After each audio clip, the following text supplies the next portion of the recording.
Здравейте, стигнахме и до последния кръг от пистовия шампионат на нашата страна. Но състезание очаквано с голям интерес на пътния възел край Бояна. В двата дни, събота и неделя, се събраха не по-малко от 100 000 зрители, но то бе помрачено от един неприятен инцидент, след който постъпиха в Пирогов 3 зрители. Ще ви разкажа малко по-късно какво се случи.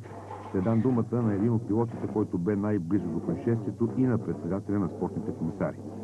Каза голям интерес и имаше защо, тъй като техническия преглед преминаха повече от 80 автомобила, разделени в 4 класа. Тук трябваше да се решат неизвестните около определене на шампионите.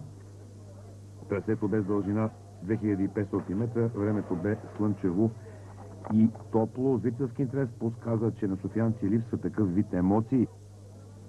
Друг е въпросът дали не трябва да се помисли за допълнително обезопасяване на трасето, за да се намали до минимум възможностите от катастрофи с участието на зрители. След техническия преглед в събота пилотите направиха по 2 тренировки за определяне на стартовете решетки. Разбира се, че имаше напрежение, тъй като пистата е с капацитет 28 коли, което означава, че особено в най-масовия клас до 1600 кубика трябваше да отпаднат някъде около 15 автомобила. Първи на старт застанаха участниците в спора за купа Шкода Октавия, общо 12. Тук нещата около крайния победител бяха ясни. Титлата отиде преди старта в София, още на познат адрес при Вилхем Кънчев в Стара Загора. Той предостъпи колата си на един от механиците. Неговите планове за следващия сезон е да се качи вероятно в Peugeot 306 и да опита късмета си в рали спорта. След тренировките стана ясно, че най-бърз е бил Христо Иванов, свалил единствен под минута 34 секунди, постигнал средна скорост от 96 км. Той изпревари Ивайло Сергия с 314 000, Дилян Попов с 316, Цветан Илиев с 392. По-нататък се наредиха Мирослав Станчев, Мирослав Павлов, Венци Марков, Пламен Будев, Димитър Димитров, Емил Денев, дебютанта Георги Стоянов, който се качи в колата на Вилхем Кънчев, и Стоян Апостолов. Те трябваше да направят по 15 обиколки. Старта вече е даден, колоната поведе Иванов, но бе изпреварен от Сергия. Виждате, Сергия започна атаките си още в самото начало. Всички те спореха за второто място, за което шанс имаше още и Дилян Попов. Така тези 15 обиколки държаха горе-долу до края в напрежение. Христо Иванов просто показа, че трасето в София му пасва най-много, защото и в първия старт тази година, предполагам си спомняте, някъде в средата на лятото, шкодите направиха един допълнителен старт, тъй като шампионат от 4 кръга просто е много малко. Пък да ви кажа, мисля, че и 5 не е кой знае какво. Няма значение, той тогава успя да победи. По другите състезания не мога да кажа, че върви толкова, по другите писти не мога да кажа, че върви толкова добре. Тук обаче явно му пасва трасето, което има 7 десни завоя. Ето една негова грешка, от която се възползва веднага Ивайло Сергиев и изпревари Христо Иванов. Възползва се и Мирослав Павлов, който успя да излезе на второ място. Така, 7 обиколки Ивайло Сергиев ще води тази колона, след което обаче няма да издържи и ще бъде изпреварен не само от Христо Иванов, но и от Дилян Попов. Ето го Ивайло с номер 8, Павлов с номер 7. Пак повтарям, битката бе за второто място, защото първото вече бе определено след 4 старта. Победителя, предполагам знаете, взима тази година една чисто нова Шкода Фабия. Ще го видим и този момент. А първите 6 в класирането взимат, в крайното класиране имам предвид, взимат сериозни парични награди. Това е най-бързото място, за което ще стане дума малко по-късно, когато стартират участъка клас до 1600 кубика. С номер 5 и 19 това са Дилян Попов и Цветан Илиев, които в момента се движиха на 4-то и 5-то място. Така, имахме уверението по време на пресконференцията, че ще се направи всичко възможно и през следващата година да имаме такъв марков шампионат. А защо не и с автомобили Шкода Фабия? Все едно, това е целта на този марков шампионат. Точно това, което прави Вилхем Кънчев. Значи той 2 пъти вече е шампион и започва да мисли за нещо по-голямо, за нещо по-сериозно, т.е. този шампионат се явява като един трамплин за млади пилоти. Той води началото си от 1999 година, когато бе спечелен от Кънчев. На миналата година първи стана и краен победител стана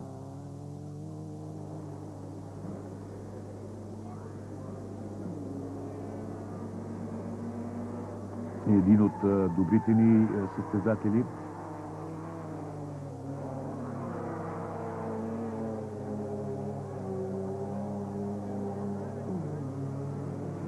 А сега отново победата грабна Кънчев. Имам предвид през миналата година победител е Николай Златков. Около 125 конски сили са Шкодите. Крайна сметка едно приятно зрелище са. Принципно трябва да бъдат всичките еднакви. Струва ми се, че примерно колата на Стоян Апостолов е някакси по-бавна, по-слаба от останалите. Не трябваше, по-моему, да разрешат хората от Шкода, а пък и федерацията да се сменят ауспусите, защото сега не всички са с еднакви ауспуси. Мъчи ги този завой пилотите, защото скоростта е много голяма, а пък трябва да се намали до минимум, за да се влезе в завоя. И сега вече сме към края, когато виждате, че начало е Христо Иванов. На втора позиция е Дилян Попов, а трети Ивайло Сергиев. Дилян Попов побутна, ако мога така да се израза, Мирослав Павлов при едно от преминаванията на последния завой.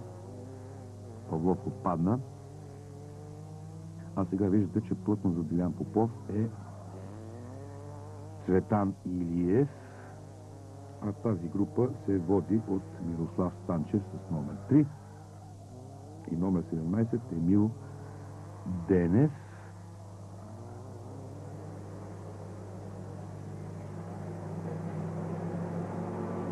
Виждате по цялото трасе, пак повтарям, с дължина 2500 метра, се бе събрал многобройна публика. В крайна сметка победата ще грабне Христо Иванов, който ще излезе на второ място в генералното класиране. Втори ще финишира Дилян Попов, а трети Ивайло Сергиев. На практика за купата Шкода, пак повтарям, шампион Вилхем Кънчев, втори Христо Иванов, трети Дилян Попов и четвърти Ивайло Сергиев.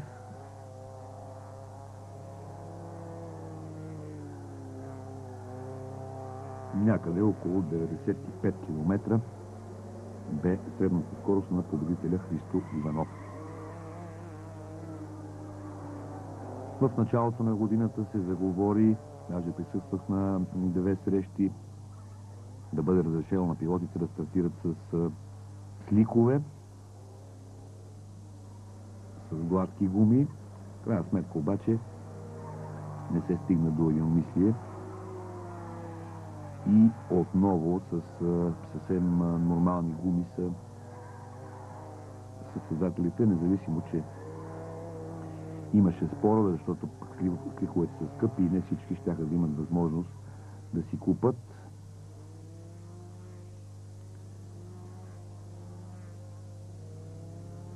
За момент бе излезъл на второ място Ивайло Сергиев, но Дилян Попов го изпревари и така взе второто място. Третото остана за Сергиев, четвърти бе Цветан Илиев.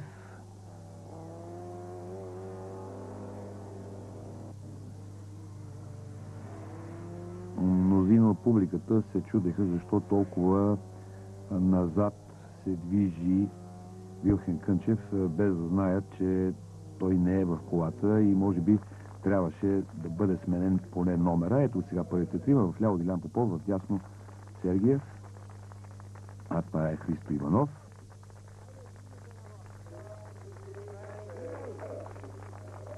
Сега ще видим и шампиона Вилхен Кънчев, на който представител от заводите Шкода сега ще връчи ключа от чисто нова Шкода Фабия. Ще видим и нея. Ще чуем накратко какви мисли вълнуваха шампиона Кънчев, който събра 75 точки, 67 за Христо Иванов. Много съм благодарен на всички. Моля да ме извинят, ако съм пропуснал. В момента вълнувам и те са виновни за това. Какво бе положението в клас до 1600 кубика? Димитър Георгиев бе с 35 точки, втори в Русе, първи в Пловдив, а в Стара Загора спука гума и не взе точки. Стоян Апостолов бе също с едно първо и едно второ място. Румен Коев бе с 30 точки, той спечели предпоследния кръг. Петър Гьошев имаше в актива си 26 точки, Георги Гераджиев 31.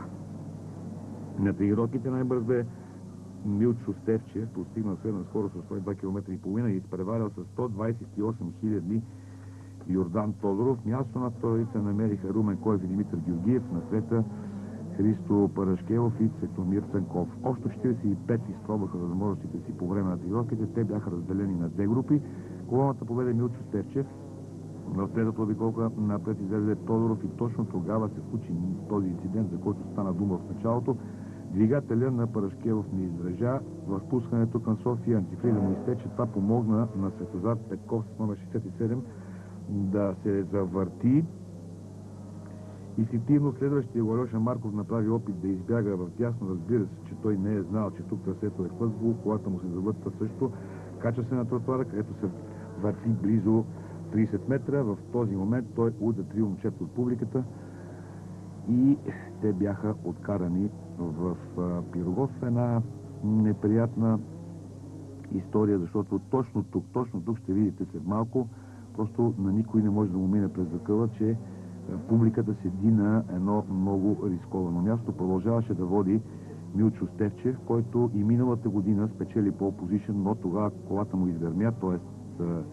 чупи се още в събота към края на тренировките и той не можа да вземе участие. Сега поведе колоната, имаше и такива неща, поведе колоната, но в крайна сметка темпото, което щеше да му наложи Йордан Тодоров, не бе по силите му. Той през цялото време е карал някъде на 8500 оборота, както сподели по-късно, и естествено колата не му издържа. Ето сега една атака на Йордан Тодоров. За разлика от него, Димитър Георгиев, който до момента се движеше трети, ми каза, че някъде не повече от 7500 оборота е поддържал. За него бе важно да бъде пред своите конкуренти, пред Румен Коев и Георги Гераджиев, което щеше да му донесе отново шампионската титла. След финала ще чуем Димитър Георгиев, който има сериозни намерения да се отказва, защото просто не издържа финансово. Ще бъде една загуба, ако това се случи, като Георгиев е един от най-колоритните наши пилоти с много сериозен опит и стаж. Мисля, че в този момент в дъното, в дясно станаха всички тези неща, за които ви говорих преди малко. От тук камерата трудно ще хване тъй като е повече от 200 метра, точно какво се е случило, но нашия оператор ще отиде там, тъй като състезанието бе спряно за около половин час и ще видите отблизо някои от нещата. Ето е колата в ляво на Христо Парашкелов, който стигна до тук. Това, че се навежда, означава, че нещо тече. Жалко, мога да ви кажа, че това момче също вървеше много добре през целия сезон и в планинския шампионат и написано сега. Бях очуден малко от сравнително слабото представяне на Стоян Апостолов и неговата Хонда. Явно, че тук не му спори това трасе. И Стоян Апостолов бе претендент естествено за титлата, обаче трябваше да се откаже, след като далеч пред него бе Димитър Георгиев.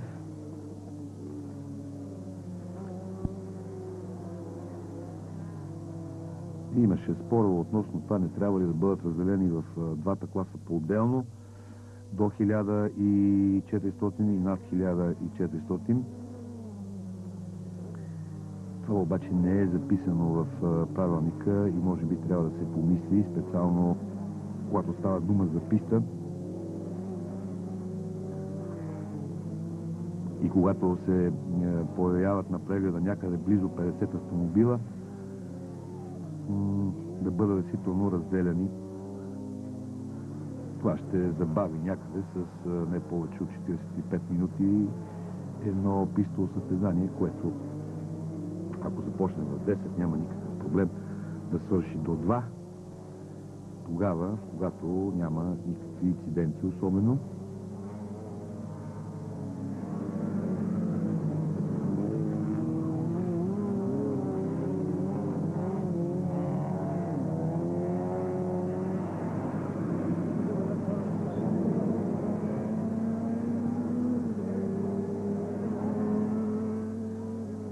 Камерата ни показва отново Стефчев пред Йордан Тодоров. Пак повтарям, двамата, поне до момента, до който вървеше Стефчев, показаха много сериозно каране, колите им са подготвени отлично, но тази на Стефчев не издържа.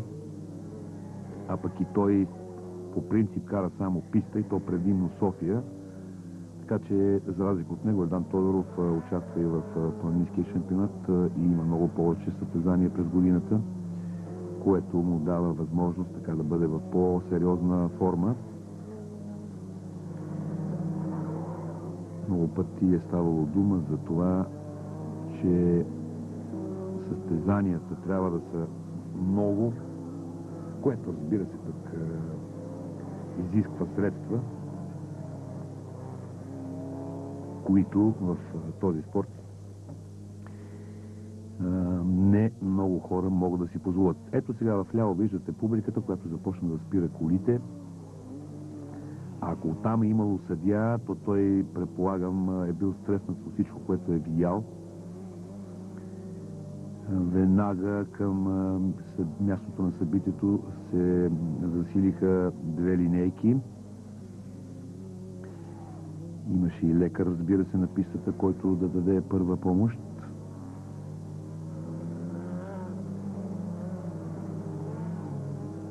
В крайна сметка не се случва всеки ден такива работи, не се случват всеки ден такива работи, така че пилотите явно не знаеха по какъв начин да реагират.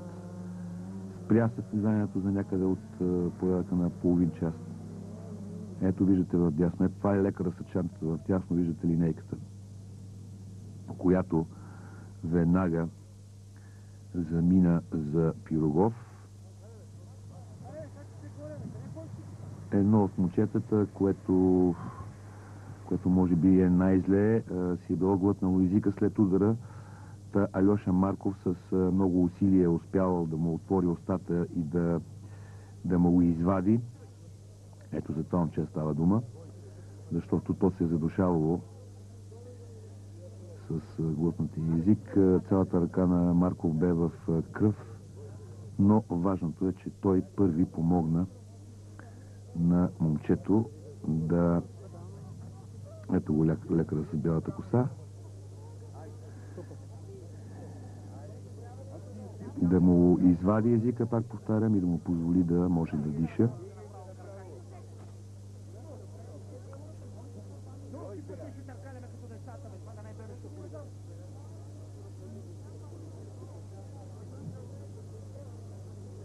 Неприятно, много неприятно, но в крайна сметка се случи.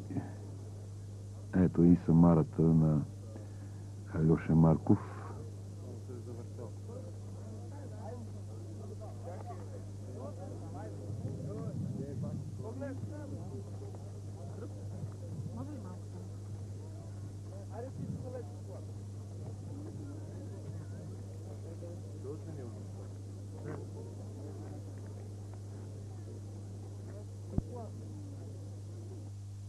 Валентин Елогиев е пилота, който беше след Алеша Марков и общо взето би трябвало да е видял всичко. Ами да, така стана.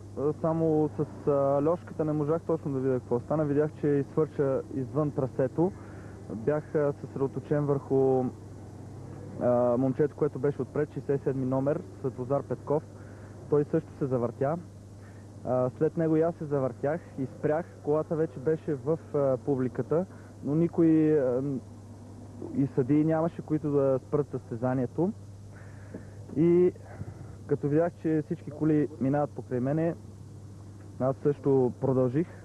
Карах, мисля, че 2 обиколки, докато човек от публиката спря колите и тогава фактически беше спряно състезанието. Сега, исках друго да кажа. Не трябва да се търси вината в пилотите, нито в публиката. Пилотите са затова там, за да се състезават. Може би трябва някой да излезне и да поема отговорността и да каже точно какво е станало и защо се случи така.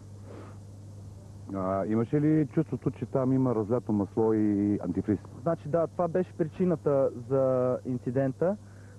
Колата на Христо Парашкел, доколкото знам, е счупила мотор и се е разляло масло по пистата.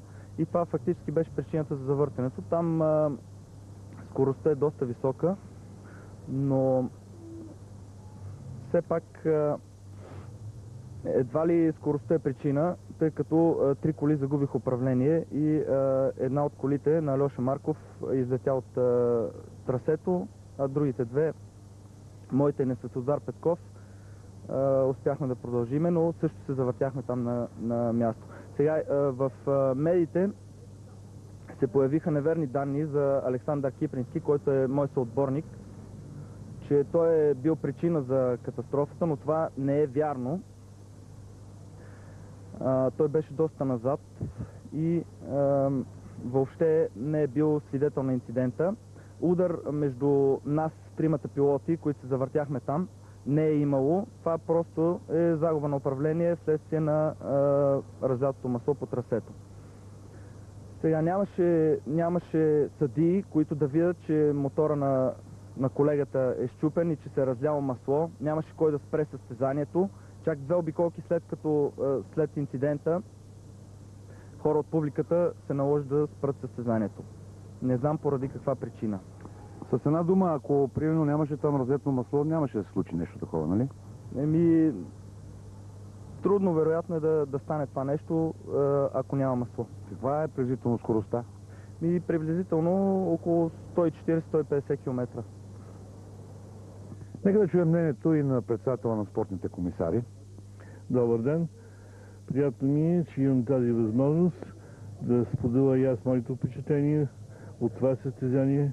За съжаление, с неприятен инцидент, който не е програмиран, не е прогнозиран, никой не може да го предскаже, предвиди. Това е в спорта, това е израната, това е в момента, който човек не знае кое е да разваля усещането за нещо добро, направено, нещо, което човек иска да реализира добре и да има добър край. Съжалявам за ситуацията, иначе като състезание, като ниво, като организация, като участие, като публика, масовост, посещаемост, впечатлението на хората, вече традиционно се е утвърдило това трасе. Смятам, че нещата бяха на много добро ниво. Може да звучи цинично преди така, нещастието с тези деца, но това са две различни страни на един медал. Едното е нещастието, което ги споделя, другото е спортната проява, която има своята база и бал и начин за оценяване. Мислите ли, че ако там не бе разлят антифриз или може би и малко масло, щеше да се случи това нещо? Не. Има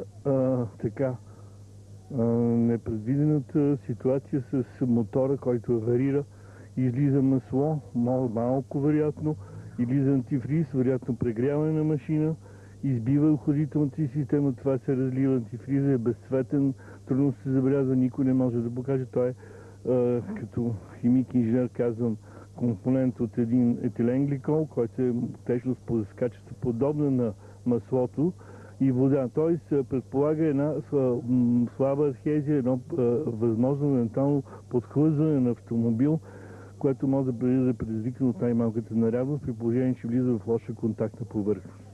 Студентите от катедра Автомото на Национална спортна академия също взеха участие в това състезание. В крайна сметка те първи отидаха в Пирогов, за да дадат кръв. Кое ми накара да дадете кръв? Това, че това може да се случи със всеки един от нас и в един момент дори на нас може да се наложи да вземем кръв. И разбира се, като бъдещи състезатели, колегата е прав.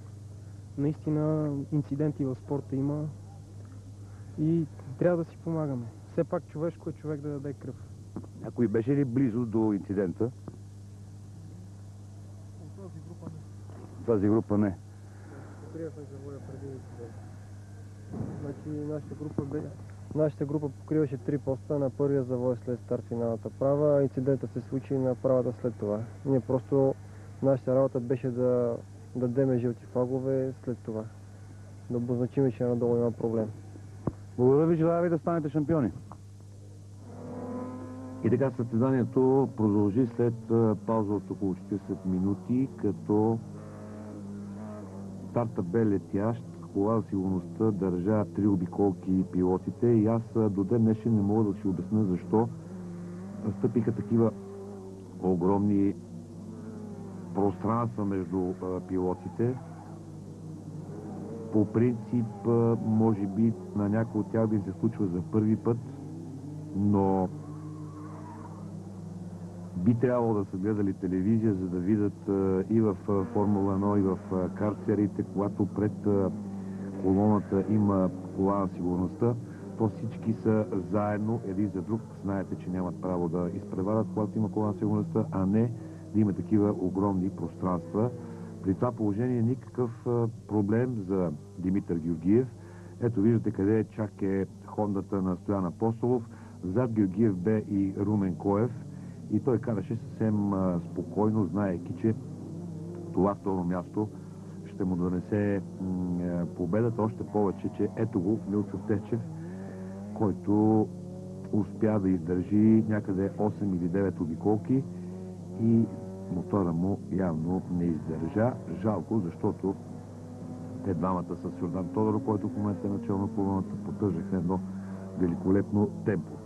Тодоров ще измине разстоянието от 16 обиколки за 43 минути и 12 секунди, като средната му скорост е малко повече от 103 км и ще успее да изпревари с малко повече от 2 секунди Димитър Георгиев. Георгиев отново показа, че автомобила трябва да се кара с глава, а не само с крака.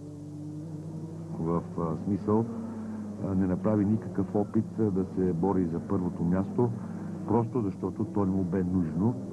В актива си той ще събере общо 50 точки и ще изпревари втория в класирането Румен Коев, който има 42 точки. Трети в крайното класиране с 38 е Стоян Апостолов. Четвърти с 36 е Петър Гьошев и пети с 32 точки ще е Йордан Тодоров. Петър Гьошев имаше проблеми по време на тренировката в събота. През нощта неговите механици трябваше набързо да направят ремонт на двигателя, за да може да участва той в неделя. В класа до 1400 кубика най-бърз бе Валентин Евлогия, който видяхте преди малко. Той изпревари своите конкуренти Тодор Хаджиев и Петър Каменов. И Валентин Евлогиев и Йордан Тодоров се състезават за тима Дунев Моторспорт.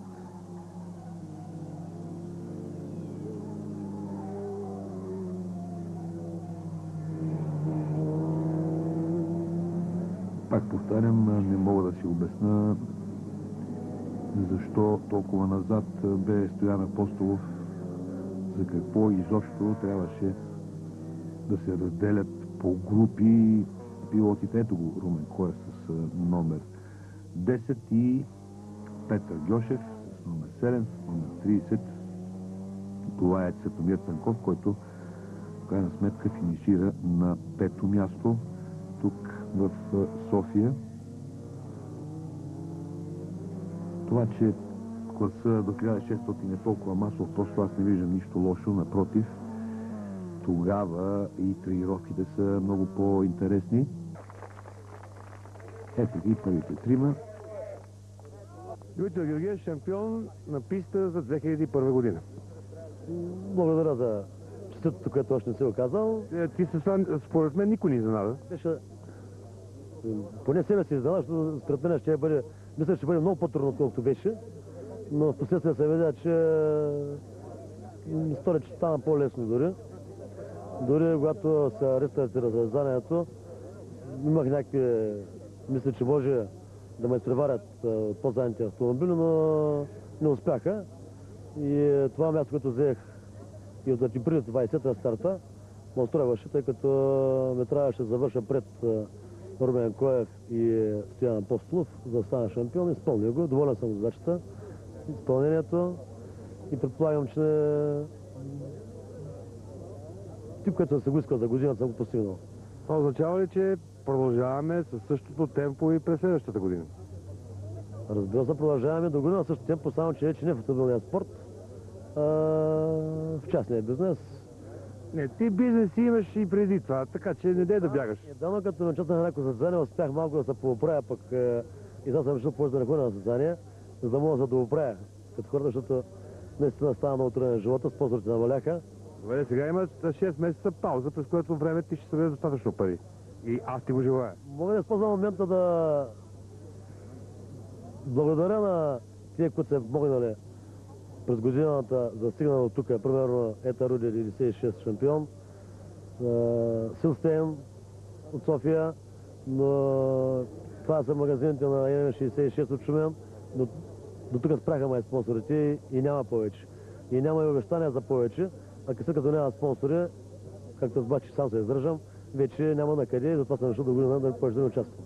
Значи не мога да накарам да обещаеш през зрителите на Ринг Плюс, че до година пак ще караш. Не обещавам. 99% няма да участвам. Има 1%.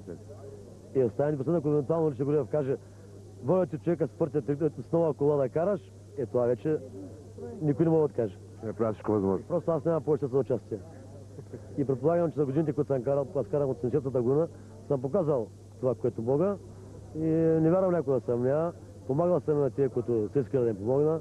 На мен съм помагали много хора. Примерно с нощи Ники Татко ми помогна да направя колата, тъй като щената още колата беше щупена.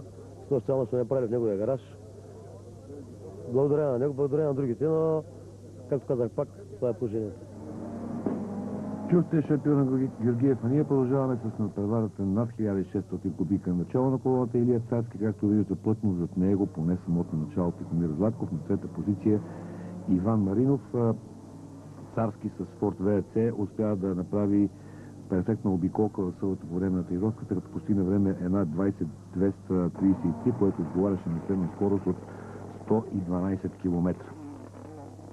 До едно време Тихомир Златков се опитваше да го притеснява. В един момент обаче неговият автомобил няма да издържи. Това ще стане по време на 12-та обиколка, когато Тихомир ще получи, ако не се лъже, повреда в скоростната кутия. Някъде около това време Царски разбра, че няма смисъл да продължава с това темпо и изключи дори антилак системата си, за да е убеден, че ще завърши и то отново с победа. Царски ще стане шампион с максималния брой точки от 80. На втора позиция в крайното класиране ще остане Юлиан Серафимов с 40, а на трето Иван Маринов, в чието планове общо взето в началото на сезона не влизаше участието му в пистовия шампионат. Той стартира предпоследния кръг в Стара Загора и сега тук в София с 2 втори места ще е трети в крайното класиране. Нямам представа защо Илян Серафимов не се появи на трасето, вероятно парични проблеми. Илия Царски показа отново за какво става дума, но жалкото е, че нямаше конкуренция и този път. Имам предвид, че не стартираха, да кажем, Димитър Илиев, Ясен Попов, Радослав Козликов. Тогава положението, при всички положения, щеше да е друго, нямаше да му е толкова лесно. На Илия това трябва да е Сашо Каранов, който видяхте, че малко по-бързо, отколкото трябваше да дойде в този завой.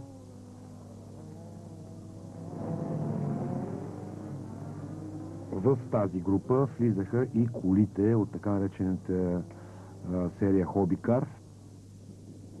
Там никакви проблеми за Тодор Тотев, който ще стане шампион също с максималния брой точки от 80.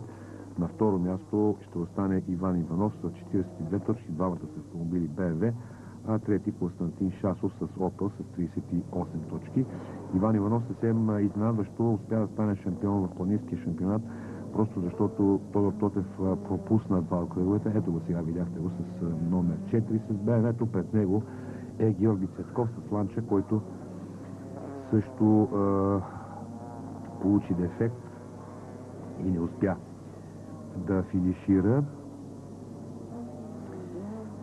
Останах така приятно изненадан от представянето на Александър Антов с Форд Сиера, който замени на волана своя баща. Съвсем в реда на нещата е да дойде един такъв момент и в крайна сметка Александър Антов остана трети в класа над 1600 кубика група А и Н. Второто място ще грабне Иван Маринов, с който ще ви срещна след малко, защото той общо взето има много повод за радост. Ето го видяхте сега с номер 12 с червеното Митсубиши, а това е Тодор Тотев, Георги Цветков и Антов, за което стана дума преди малко. А това е Иван Иванов.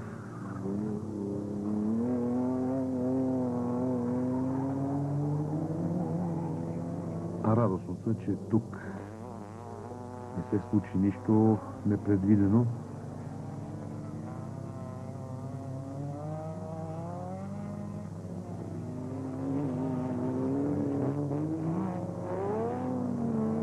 Имаше проблеми Димитър Такев с своя Форд. В крайна сметка без никакъв повод му падна предната броня, без да има съприкосновение с някой и той трябваше да напусне състезанието. Ето го Тихомир Златков малко преди да получи дефект в своите скорости. Това е Николай Паунов, който също не успя да финишира, а иначе се движеше много добре.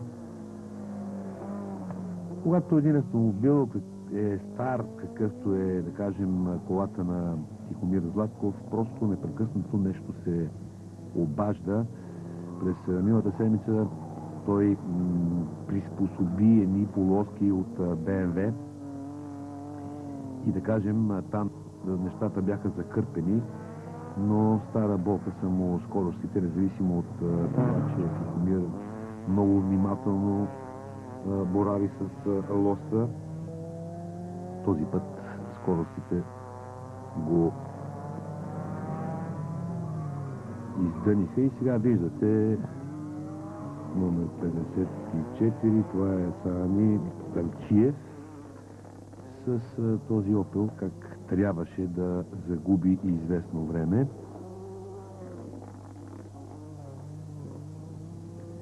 Царски с номер 1, все още Златков с номер 2.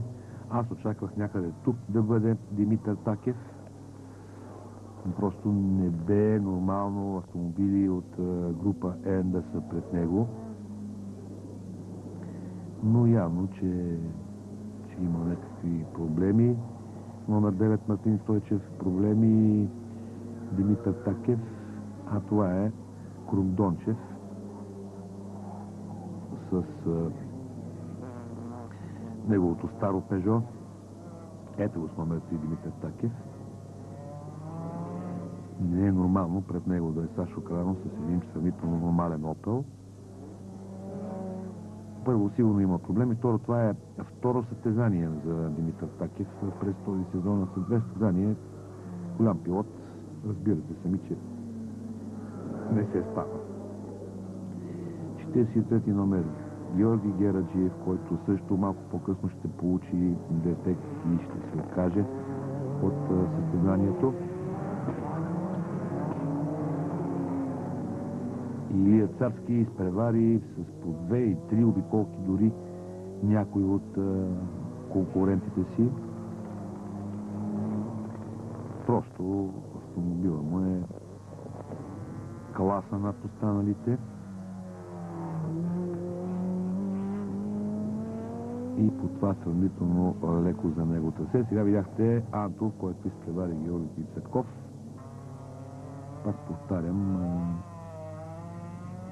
този спорт е на младите и радвам се, че Валентин Антов, неговия баща, който на времето бе един от добрите ни пистови пилоти, реши вече да се раздели с пилотското място и да го предостъпи на неговия син Александър Антов.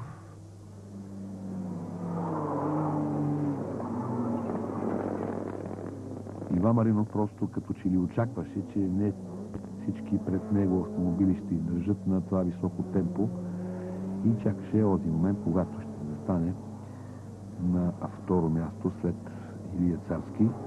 Неговото Митсубиши е също от група N. И аз много пъти съм казвал, за мен това е най-здравата кола в България, що се отнася до спортен автомобил.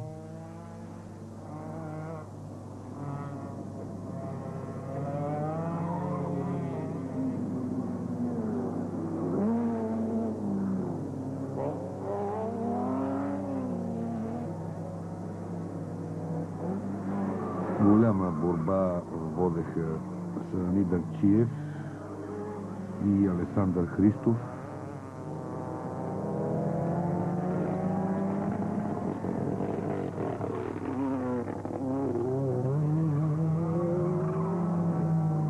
Виждате колко автомобила вече е застигнал и изпреварил Царски.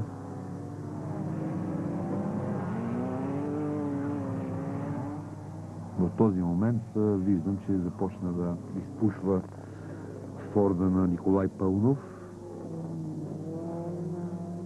Предполагам, че двигателят му няма да издържи, а иначе Пълнов бе с трето време след тренировката. И видяхте каква е предината му пред Александър Антов и Георги Цветков. Това е Нико Такев, който в самото начало се завъртя точно под моста, т.е. на следващия завой. Застана в едно такова положение, че трябваше да изчака всички да минат покрай него и тогава да се включи в борбата, така че Такев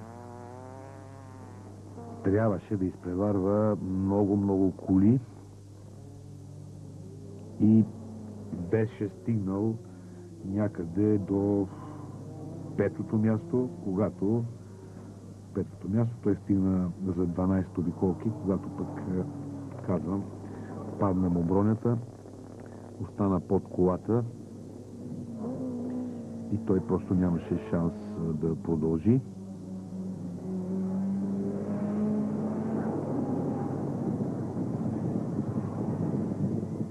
Георги Цветков и Александър Антов.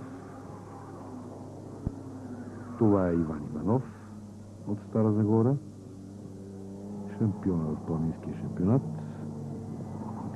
Тук той остава втори. В крайна сметка не може да не е доволен, защото неговото БМВ е много по-слабо от това на Тодор Тотев.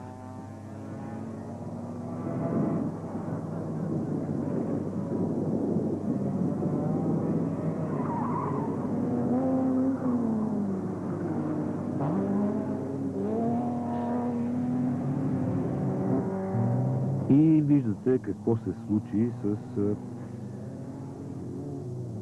номер 19.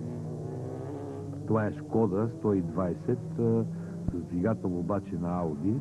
Тя е в Хобикар. Явно, че е малко по-сериозен идва този двигател на тази Шкода. Делян Дели Иванов се казва това момче. Ето го и момента, в който Митко Такев трябваше да спре своето участие. За радост, Делян Дели Иванов се върва само с оплаха. Момента, в който Илия Царски финишира първи и виждате по какъв начин поздравява публиката. Честито, като че ли тук в София ти беше най-ясно? Да, може да се каже. В принцип ние бяхме станали шампион още в Стара Загора, но София си е София. Това е последното състезание за сезона и така решихме да дойдем и да победим и победихме, което ме кара истински да се радвам. Сега предстои една кратка почивка или почивка нормална и през следващата година какво да очакваме? И вероятно пак с тези автомобили ще бъдат напълно ревизирани. Те се доказаха. Форда, който постоянно правеше проблеми преди един сезон, сега просто не се чупи. Дори се опитваме да го щупим, той е здрав. Карам писта планинско и рали с него. Каза си много така страхотен и надежден автомобил. Предстои кратка почивка, след което ревизия на автомобилите, на първо набавяне на средства, след това ревизия на автомобилите и до година зимата тестове, до година на Рали Албана. Ще се срещам отново. Успех! Мерси. Ето го шампиона Царски. Честито на Иван Маринов. Ще започнем така. Значи аз бях първият българин, който ти преди 2 години вози в Сливен с тази кола. И аз ти пожелах много успех. Ти вече 2 години само побеждаваш с нея. Да, наистина и не само първия, мисля, че един от много малкото, като изключа навигатора, нали? Мисля, че хората, които могат да се похвалят с това, което може би ти си изпитал, са много малко, дори за пръстите на едната ръка. Така, сега разбирам, за съжаление, че ти си станал вече първи в група N за купата Източна Европа. Наистина тази година в шампионата на Източна Европа, който вече е може би от 2 години или 3, ако не греша, така направихме една доста добра програма, успяхме да се класираме добре в състезанията, които стартирахме и крайният резултат беше на лице, но наистина, нали, просто зрителите искам да знаят, че това е, както се казва, са едни статистически резултати за регионалните купи, които, дай Боже, от до година, както се говори, да бъдат издигнати като резултати на по-високо ниво, тъй като в края на сезона започнах да се задавам въпроса, караме за източноевропейския шампионат, караме за балкански шампионат национален, а понякога се оказва, че дори е много трудно и по една купа да ни подарят и гледайки морално нещата, човек започва да се обезверява по този начин. Аз мисля, че ти не би трябвало да си мечтаеш за купа, а за парични постъпления. А това значи една мечта мираж в нашата страна, ако мога да кажа. Наистина 2 години така доста силна програма правим, стартираме навсякъде около България, но тази година може би финансово доста тежко се отрази на клуба и ако зимата не подготвя така добри договори за клуба, си мисля, че ще понамаля малко темпото и ще гоня само нашия шампионат. Добре, вече втори път стартираш тази година и на писта. Исках да стартирам на писта, за да направя една съпоставка с автомобилите, останалите, които стартират и в рали шампионата, но не се представят, може би, толкова силно. Тъй като голяма част от колегите, когато ги запознавам с характеристиката на автомобила, не им се вярва, че двигателят на Mitsubishi не е толкова мощен. а има предимства, които са много тънки и хитри, може би трябва технически да не занимаваме зрителите. Автомобилът е много мощен в ниски обороти за много малко, което за рали е един идеален момент, но за писта това е много кратък момент и сами видяхте тук като зрители, че на правите участъци някои мои колеги просто даже махах за довиждане, така заминаваха край мен. Но автомобилът показа качествата си, че е машина, която се бори до край и видяхме как голяма част от тях не издържаха до финала. Добре, желая ти до година да имаш сериозен бюджет и да продължиш така силно участието. Дай Боже, наистина, това е може би най-доброто пожелание за един автомобилен състезател. На вас пожелавам много здраве.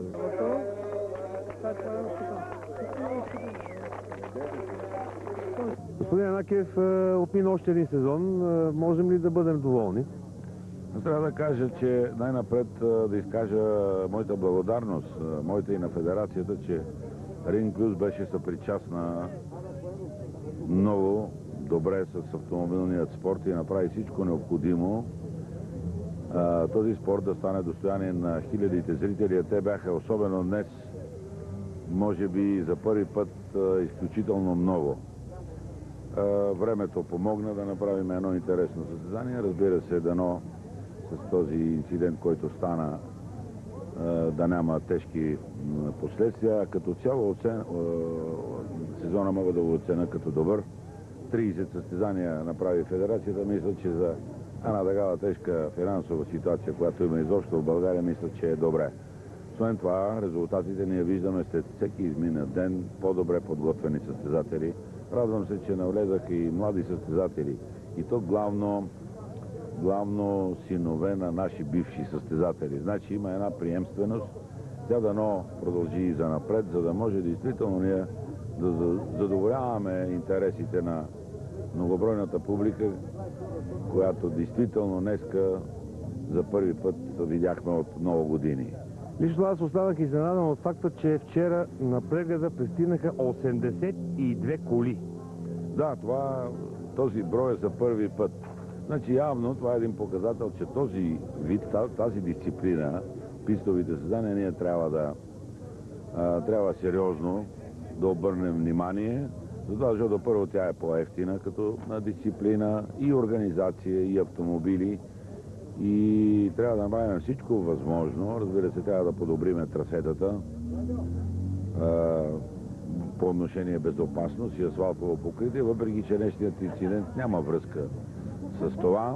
Охраната си свърши работата. Аз изказвам благодарност и на охраната, а пък и на всички онези, които помогнаха през тази година спонсори, а те бяха много, и Промобил, и Булстрат, много, които помогнаха, Съюза на автомобилистите, които помогнаха за реализирането на този спортен календар, затова защото 30 състезания не се организират така лесно.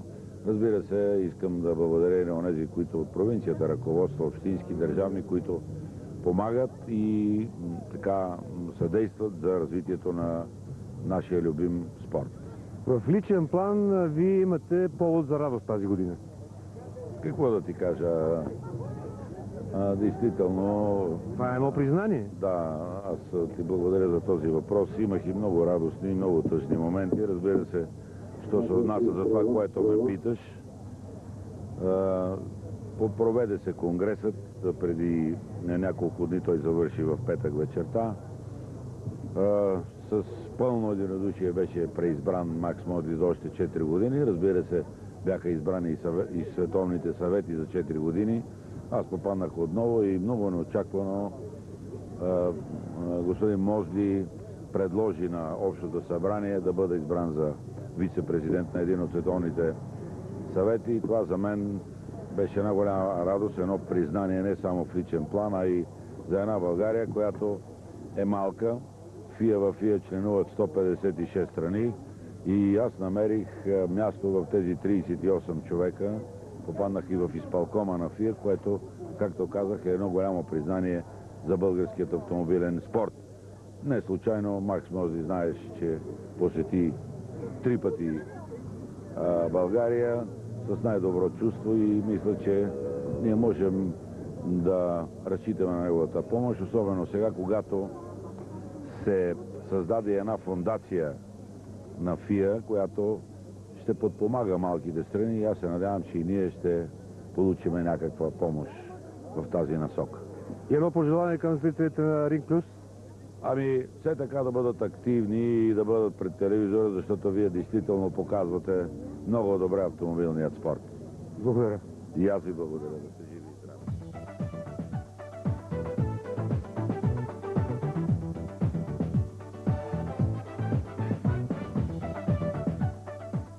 Това бе всичко на интересно в писта София. Желаем ви приятна вечер.